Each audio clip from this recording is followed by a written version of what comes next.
so we talked a little bit about this bipartisan coalition. There is, I think, bipartisan opposition to so many of these issues, the surveillance, privacy. There was a bill this session regarding highway surveillance, and talk about a broad coalition. This was actually, I'm embarrassed to say, this was a Republican bill that came forward, and it would have allowed for, why don't you guys tell about this bill and what it would have allowed and how it would have infringed on Maine citizens' rights. We did have quite a broad coalition that ended up against this bill. I mean, Alicia did most of the work on this bill. Broadly speaking, thank you, Alicia. LD 1457 would have given the Maine Turnpike Authority the power to deploy 3 different speed cameras on the turnpike for 3 years. And the stated goal was to reduce traffic speeds. And you talked about the law that we have on the books, that there has to be an exemption for the turnpike to collect tolls, as they do. How on earth could this get through with that law in existence now? So that law is a general prohibition. This would have been an exception to that. And it would have opened the door to start enforcing speed limits via these automated license plate recognition systems. And so a lot of folks who I spoke to in the legislature immediately jumped on that premise that we were starting to open that door. There were a myriad of reasons why folks oppose this, some on the surveillance side, some on the fact that this bill would have created 2 systems of justice. You know, if you get caught by a speed camera, you would get a flat fine of $100, no points on your license. You couldn't argue your case unless you went to the Maine Turnpike Authority, who would have a quasi-judicial role here. Oh my goodness. But you know, if you get stopped by a law enforcement officer, they adjust your fine to how fast over the speed limit you were going. You could say, you could talk with them, reason with them. You go through the actual judicial branch through the Violations Bureau, and so that was one really big concern with folks. Now, hang on a second. I have a teenage driver. I have a kiddo who has their license, who drives my car. So who gets the ticket if my minivan goes through? Now, I'm sure that my child doesn't speed at all, I'm sure. but let's say they did on the turnpike. Who gets that ticket? Are you the registered owner of the car? I am the registered owner of the car. Representative Laurel would get that ticket. Yes. Okay, that's what I thought. So it doesn't matter who's driving the car, the owner of the car gets this ticket. And how on earth do you ever prove that you weren't the person driving the car at that time on the turnpike? That is not a defense in the bill. Oh boy. That doesn't seem fair. Sure doesn't. So tell us what unfolded with this bill. Sure. So we agreed with the Maine Turnpike Authority that folks should be safe on the road, both drivers and construction workers alike. 100%. And so we tried to work with them throughout last session, the long session, and the short session to identify alternatives to using speed cameras. We suggested, taking the funds they were asking for and using it for additional troopers on the highway or for additional barriers and traffic calming techniques. But instead, we still came out with a bill that used speed cameras, and so we continue to oppose it. I spoke with many legislators throughout our time in the session, and we ended up with about 2/3 of the Senate and 2/3 of the House opposing this bill and defeating it on the floor. Which I have to say did surprise me a little bit. I thought the margins were going to be a little closer. I'm delighted that it was 2/3, but I was kind of biting my nails a little bit. How close are we going to be? And to see it be so overwhelmingly defeated was a relief for multiple reasons. A, that it didn't pass. B, that we still have enough common sense, bipartisan common sense on this surveillance front, automated camera front, that it was so soundly defeated.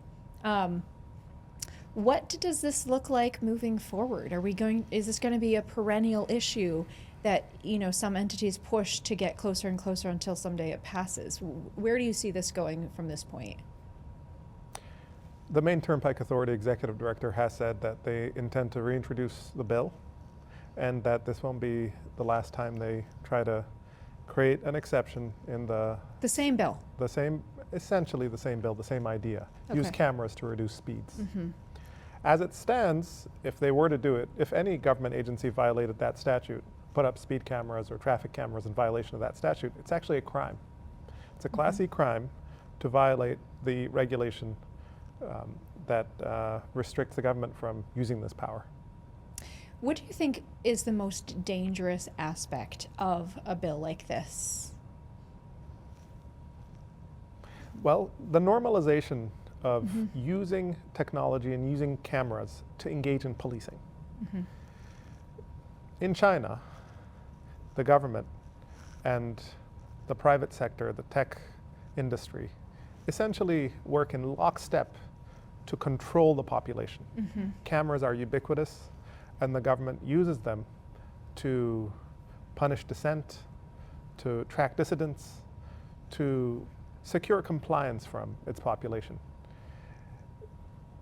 The United States is a free society, or at least is a freer society than other parts of the world where technology and the government have created a big brother type of government that follows you around with cameras, uses every new tech capability to track you and to surveil you, and if necessary, to punish you.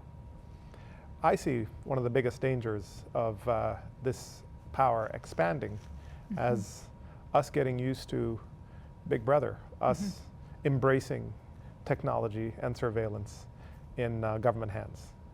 There are more concrete harms that the expansion of automatic license plate reader technology poses. I'll leave those to Alicia to describe. Well, and Alicia, let's come to you in just a second. But I couldn't agree with you more, Michael, regarding one of the things that I heard people say regarding this bill was, well, gosh, it's turnpike safety. Don't you want people to be safe?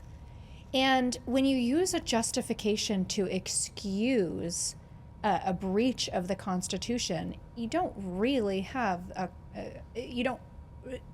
if you can use an excuse, then you don't really believe in that right, in my opinion. If you can excuse it away because of safety or something else, certainly when I think about my fight regarding the First Amendment, I feel very strongly that there is no excuse that can waive your constitutional rights. When it comes to the First Amendment, that means whether you agree or disagree with someone's speech, you support their right to free speech. When it comes to the Fourth Amendment, yes, of course we want people to be safe on the turnpike, but that doesn't excuse infringing on folks' constitutional rights. And we can't just scrap the Constitution simply because we want people to be safe on the turnpike.